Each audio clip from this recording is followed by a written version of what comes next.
Hey, it's Steph from Fox and MacKenzie and the Mrs. Las Vegas 2010. We are getting ready for the big premiere of She's Out of My League, the red carpet premiere here at Planet Hollywood. So we're going to find out who's really a 5, who's really a 10, how excited they were for this show, and are they a 10 in my book? That's the question. Let's see who's coming down the red carpet now. All right, have you ever thought that you were out of anyone's league? I've definitely thought I was out of someone's league. I don't know that I've ever thought someone was out of my league, but no, there's no such thing as the league. There's no leagues. We're all in it together, and if you dig someone and they dig you, that's all that matters. And if someone thinks that they're out of a girl's league, what advice would you give them to be confident and go for it? Number one, stop thinking in those terms. Think you're awesome. You know, it's like you got to enjoy your self-company, right? Like I'm happiest alone. I think I'm hilarious. So going in, I'm my own best friend. So, which is great because I'm my wingman when I go out. And so I'd say just make sure you're polite and you smell half decent and treat her nice and think you're awesome. So how was it filming this show? Everyone's very excited. It was really fun. You know, it was a big ensemble cast. A bunch of kids, sort of, we're in our 20s, acting like teenagers in Pittsburgh, living in a big hotel together, and it was just, you know, running amok. It was a great time. So you kind of like are that friend from the previews that everyone sees that is like, what are you doing? Yeah. Have you ever been that person in real life? You know what? In real life, I've learned the hard way not to, you know, give advice.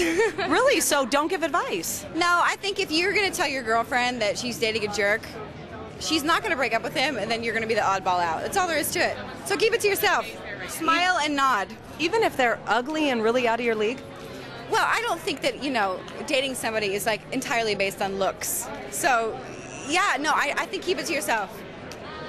All right, and so what would you rate yourself on a scale of 1 to 10? I actually don't like rating myself, and I don't like when other people rate me either. I don't like this system. I find it highly offensive.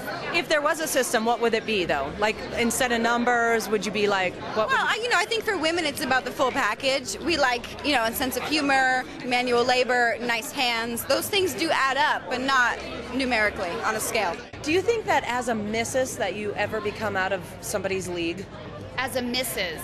No, the great thing about getting married is then somebody has to tell you you're a 10. They're forced. Or else what happens? Or else they have to sleep on the couch.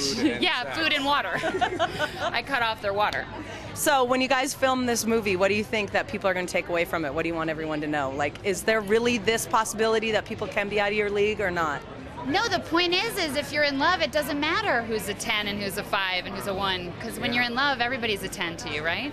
And if everybody rates themselves, do you rate yourself, especially guys, they do this a lot, do you rate yourself as a 10? I actually don't rate myself. I think that would be a discouraging way to approach women. I just kind of pretend that I'm awesome, and then I It's do been that. working well for you. Yeah, it's been It's a very going all beautiful right. wife. All right, I have to ask you both this question. If you were going to play strip poker with somebody that was out of your league, who would that be? Helen Mirren. That is really creepy. Okay, I'm kind of freaked out. Is a mommy complex. George Clooney with a better haircut. Too long at the end.